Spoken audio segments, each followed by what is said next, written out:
আমি মানুষটা না ভীষণ অন্যরকম। আমি না কখনোই কারোর কোনো ক্ষতি করতে পারিনি, বলতে গেলে ক্ষতি করতে চাইনি। আমি সব সময় ভাঙতে নয় বরং গড়তে ভালোবাসি।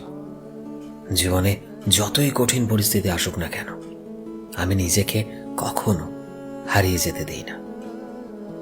হয়তো কখনো কখনো রাগ হয়, অভিমান হয়, মন খারাপ হয়, তবে ঠিকই মনকে এটা বুঝিয়ে নিই যে এগুলো তো শুধুমাত্র ক্ষণিকের অনুভূতি, কিছুক্ষণ পর ঠিক হয়ে যাব।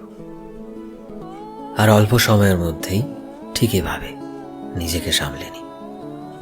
কারণ আমি এটাই বুঝেছি যে জীবনটা না আসলেই অনেক ছোট, আর আমাদের জীবনে সময় বড্ড কম। তাই যে সময়গুলো আমাদের জীবন থেকে চলে গেছে, সেই সময়গুলো নিয়ে দুশ্চিন্তা করে আর সেই সময়গুলোকে কখনো ফিরিয়ে আনতে পারবো না। তাই আমি বরাবরই নিজে হাসতে খুব পছন্দ করি, আর সেই সঙ্গে মানুষকে হাসাতে। আমি চাই আমি যার সঙ্গেই কথা বলবো সে বুঝুক যে সে আমার কাছে কতটা মূল্যবান। আর এই পৃথিবীতে কেউ তার সাথে না থাকলেও আমি আছি। আসলে আমি মনে মনে এটাই মনে করি যে মানুষ যদি চায় তবে যে কোনো পরিস্থিতিতে নিজেকে শান্ত রাখতে পারে। অস্থিরতা বাড়িয়ে কোনো লাভ নেই। বিশ্বাস করো, অস্থিরতা দিয়ে কোনো মহৎ কার্য সাধ্য হয় না। সত্যি বলছি, বরং সমাধানটা জরুরি। আসলে আমি সব সময় শান্ত থেকে, স্থির থেকে আমার জীবনটাকে পজিটিভ ভাবে করতে চাই, আর এটাই আমার জীবনের লক্ষ্য।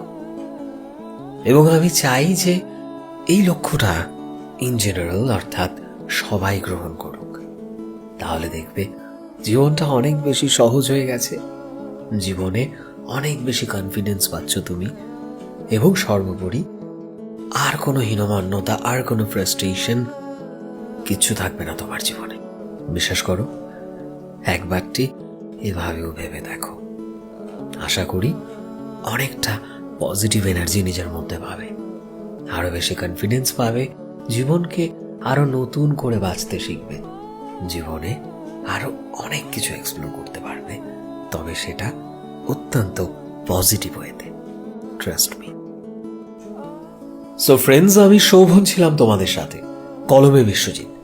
ভিডিওটি কেমন লাগলো অবশ্যই কমেন্টে জানিও।